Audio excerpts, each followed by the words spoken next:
एका समुद्राच्या किनारी एका पोराची चप्पल समुद्रात गेली। त्या पोरानं त्या वाळूवर लिहून ठेवलं, समुद्र चोर आहे। एक दिवस तोच मासेकरी, त्या समुद्रातला एक मासेकरी, त्याला भरपूर मासे सापडले। त्या मासेकऱ्यानं त्या समुद्राच्या वाळूवर लिहून ठेवलं, समुद्र पालनहार आहे।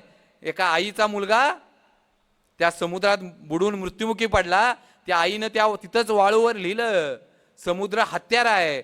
एका माणसाला चालता चालता शिंपल्यात एक दागिना सापडला, त्या माणसानं त्या समुद्राच्या वाळूवर लिहून ठेवलं की समुद्र इतरांना भरभरून देतो।